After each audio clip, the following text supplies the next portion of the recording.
वंदे मातरम हा राष्ट्रगीत आहे. जसं राष्ट्रगान आहे जनगण मन, तसंच वंदे मातरम हा राष्ट्रगीत आहे. आणि ह्या राष्ट्रगीताला संसदेने अधिकृत मान्यता दिलेली आहे. हा जो वंदे मातरम हा जो राष्ट्रगीत आहे, त्यामध्ये पहिलीच लाईन आहे की वंदे मा, या भूमीला नमन आहे, या भूमीला नमस्कार आहे.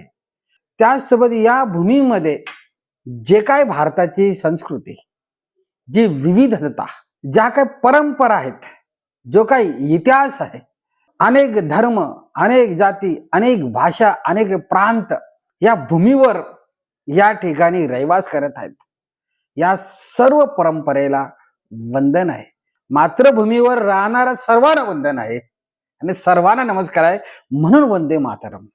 ही भूमी ही माता आहे आणि म्हणून 15 ऑगस्ट या दिवशी हा जो राष्ट्रगीत आहे, या राष्ट्रगीताचं जाहीरपणाने गायन होणार आहे.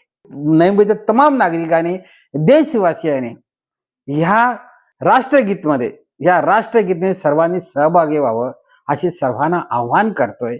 आणि हा जो देशभक्तीचा आनंद, या मातृभूमीचं ऋण आहे, ह्या मातृभूमीचे ऋण आहे, या मातेचे ऋण आहे, हे ऋण व्यक्त करण्यासाठी, या सद्भावना व्यक्त करण्यासाठी, हा प्रेम व्यक्त करण्यासाठी आपण सर्वांनी हा जो राष्ट्रगीत आहे वंदे मातरम हा राष्ट्रगीत गायन करण्यासाठी सर्वांनी सहभागी व्हावं असं मी आवाहन करतो.